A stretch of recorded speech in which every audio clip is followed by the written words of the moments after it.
kalau kita pengen maju dalam hidup ya, dari karir ataupun bisnis, kita harus bisa melawan sifat sok pintar kita. Dan setiap orang punya sifat sok pintar, cuman intensitasnya aja beda-beda. Saya punya, kamu punya, cuman intensitasnya beda, mungkin sedikit. Dan saya yakin kalian di sini pasti pernah ketemu dengan orang yang sok pintar. Jadi kalau ngomong tuh dia kayak paling benar, kayak ngajarin kita kasih tahu sesuatu, padahal itu sesuatu yang kita pahami, dia akan tutupin. Kenapa nggak gini? Kenapa nggak gini? Kayak dia tuh yang paling pintar di dunia.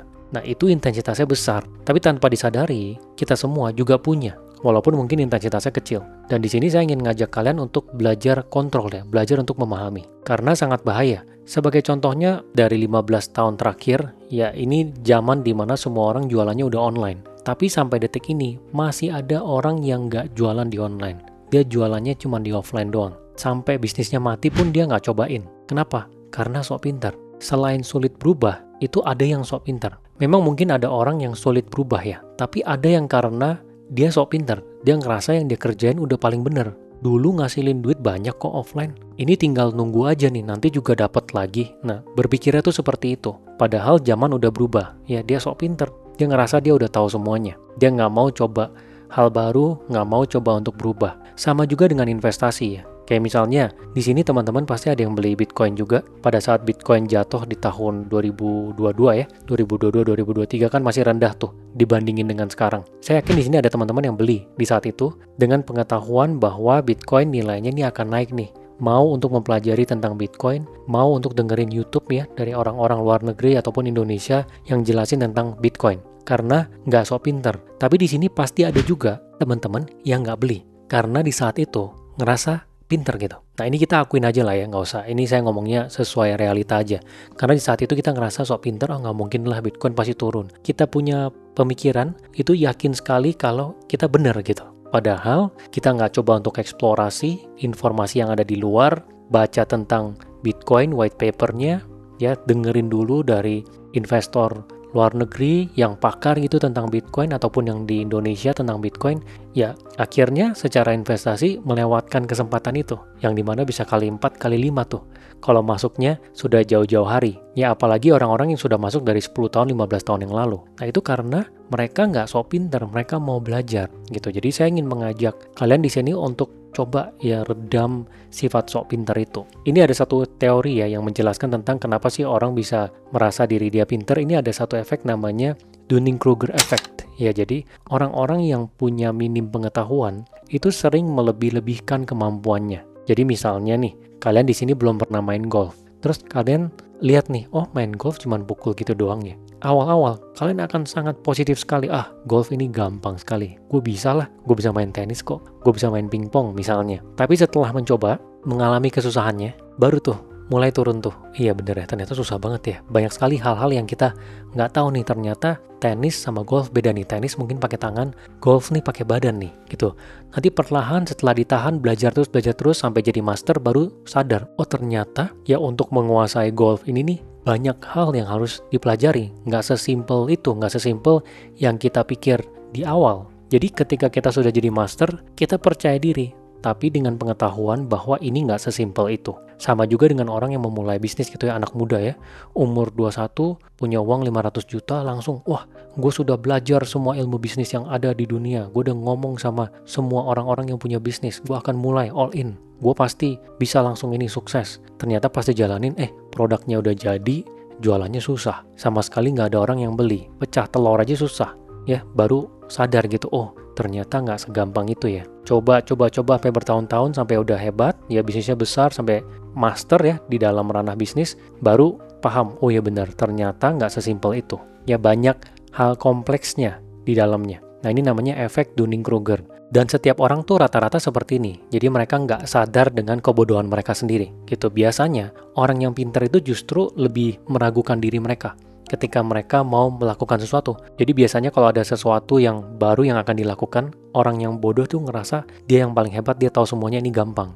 Tapi kalau orang yang pintar, ya dia pernah menguasai satu kemampuan tertentu sampai master, dia tahu bahwa sesuatu itu ada kompleksitasnya di dalamnya, yang mungkin harus dipelajari, dia akan paham gitu dari awal. Ya nggak sepede orang yang bodoh ini, gitu. Dan satu hal lagi yang penting banget ya terhadap kita ini sok pintar atau enggak itu adalah lingkungan kita. Ya biasanya Orang yang sok pintar itu, dia nggak berada di lingkungan yang lebih pintar dari dia semua. Lingkungannya itu adalah orang-orang yang mungkin cupu, ya, semuanya di bawah dia. Sama ataupun di bawah dia semua. Jadi dia ngerasa dia superior.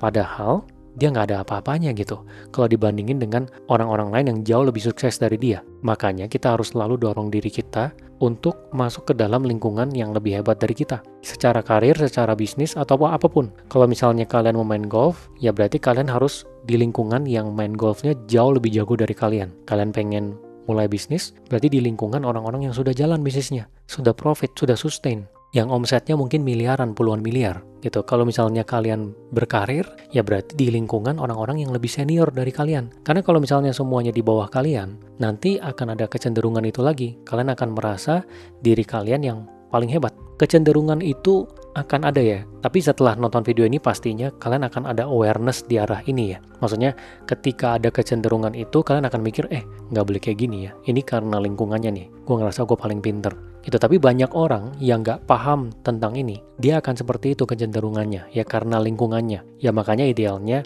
kita selalu cari lingkungan di mana orang-orangnya itu lebih hebat dari kita. Dan mencari lingkungan baru ini bukan sesuatu yang mudah, ya kita harus eksplorasi terus. Mungkin kita ajak kenalan orang ketika kita pergi ke workshop, atau kita ikut suatu komunitas lari, komunitas agama, kita ketemu dengan orang baru, kita kenalan, kita tahu dia orangnya seperti apa, kemudian kalau misalnya dia di atas kita, kita coba tambah interaksi dengan dia. Kita kalau misalnya belum bisa kelilingin dengan semua teman-teman yang lebih dari kita, ya kita bisa eksplorasi dulu satu-satu. Ketika kita tahu ini orang di atas kita, ya kita coba berinteraksi dengan dia lebih banyak. Supaya apa? Ya supaya kita nggak ada kecenderungan sok pinter itu. Kita tahu, masih ada orang yang ada di atas gua nih. Jadi ya memang gua bukan berada di atas gitu. Karena kalau misalnya kita sama yang di bawah kita terus, kita ngerasa kita paling atas. Tiap kali ketemu orang baru, tanpa tahu dia seperti apa, kita ngerasa kita udah paling pintar.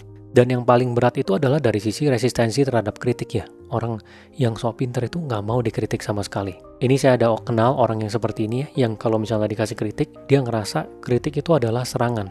Padahal yang paling benar itu adalah orang-orang yang mau kasih kita yang opini yang straightforward gitu.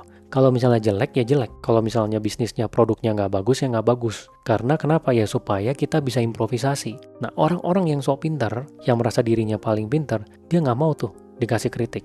Dia maunya semua orang di sekitarnya tuh yang iyain dia terus. Tiap kali dia bilang apa, diiyain. Tiap kali dia lakukan apa, dibilang bagus. Jadi kalau semuanya penjilat di sekitarnya, dia seneng tuh. Nah, itu susah banget maju dalam hidup. Kalau tarik jangka panjang, 20 tahun, 30 tahun ke depan, susah untuk maju dalam hidup. Ya, jangan sampai kalian jadi orang yang seperti itu. Kalian coba refleksikan, kalau misalnya ada orang kasih kritik ke kalian tipenya kayak gimana? Bisa terima nggak? Ya, belajar untuk coba dengerin dulu. Misalnya ada orang kasih kritik, lu jelek tuh produk lu, bisnis lu. Denger dulu, ini bener nggak? Dia nyerang gua atau dia secara objektif kasih kritik nih, yang ini bisa buat improvisasi. Coba belajar saring seperti itu. Ketika kita bisa menyaring, kita tahu ya, ini orang tuh sebenarnya kasih kritik buat kita maju. Ya kita akan bisa melihat dunia dengan berbeda gitu. Kita akan mau dengan orang-orang yang seperti itu. Kayak saya lebih prefer dengan orang-orang yang seperti itu dibanding yang iya terus. Ya maunya cuman hahaha doang. Tiap kali saya ngomong apa, diiyain aja gitu. Nggak pernah ada kasih sesuatu yang jujur. Kalau misalnya kurang, ya kurang supaya bisa diperbaiki. Termasuk dari sifat ataupun apa yang saya kerjakan gitu. Dan di sini kalau secara konkret ya, dari sisi tidak sok pintar itu adalah kita mau mencoba hal baru. Jadi di sini saya simpulkan ya, saya ingin ngajak teman-teman untuk tidak sok pintar dan mau untuk mencoba hal baru, belajar hal baru, ya temui orang baru, dan eksplorasi cara baru. Jangan pernah menutup diri. Ya karena semua hal baru yang kita pelajari, yang kita temui, yang kita coba, itu bisa membawa hidup kita ke arah yang berbeda. Semoga berguna ya.